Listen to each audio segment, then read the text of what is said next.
dal leen ak jàmm ci AGT News chaîne bi leen di jox xibaar yi wér te wóor abonné leen ngir dara bañ leen a raw.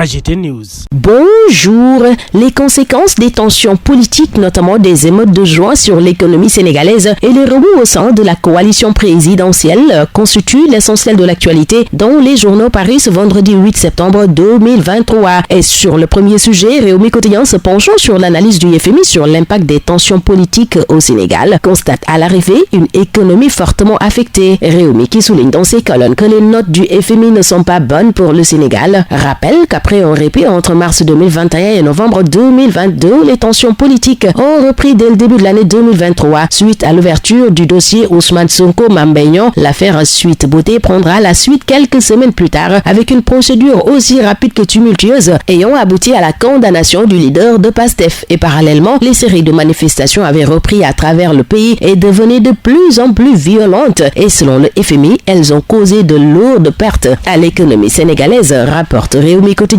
Et le quotidien de Madiambal Diagne qualifie ces impacts des émeutes de juin de casse de la croissance, informant ainsi que le FMI a réduit ses prévisions de 5,3 à 4,1 pour cette année. Les Échos ont déduit que les manifestations politiques font chuter la croissance, livrant aussi les notes du FMI après sa mission au Sénégal. Selon le Fonds monétaire international dans ce journal, la situation sociopolitique tendue a impacté négativement sur les secteurs du commerce et des services. Les tensions politiques plombent la croissance, note pour sa part Vox Populi, où le FMI évalue les dégâts des émeutes de juin et le taux de croissance de 2023 qui va passer de 5,3 à 4,1%. Les tensions politiques coûtent un point à la croissance, conclut pour sa part Le Témoin, qui livre ainsi les conclusions de la mission du FMI au Sénégal, suite notamment aux émeutes de juin. Mais par ailleurs, concernant le budget et la croissance, le FMI prédit de belles perspectives économiques pour le Sénégal, selon le Peuple quotidien. L'AS aussi livre de bonnes notes du FMI pour le Sénégal. Dans ce journal, le Fonds monétaire international salue les efforts du Sénégal concernant la lutte contre la Covid-19, la crise ukrainienne, l'inflation et la hausse du PIB. Mais l'info insiste sur le coût de la tension sociopolitique et souligne la baisse des prévisions économiques du pays, conséquence des manifestations qui ont suivi l'arrestation d'Ousmane Sonko. L'évidence, au même moment, annonce d'autres libérations en vue suite à la rencontre entre le mouvement hip-hop et le ministre de la Justice Ismaïla Madior Fall. Vox Populi nous apprend au même moment que le préfet a interdit la manifestation du F24 et de Y'en a marre pour la libération de détenus politiques, manifestation qui était prévue ce vendredi à la place de la Nation. Mais le F24 ne compte pas se laisser faire, puisque cette organisation promet de réagir à cette décision du préfet de Dakar.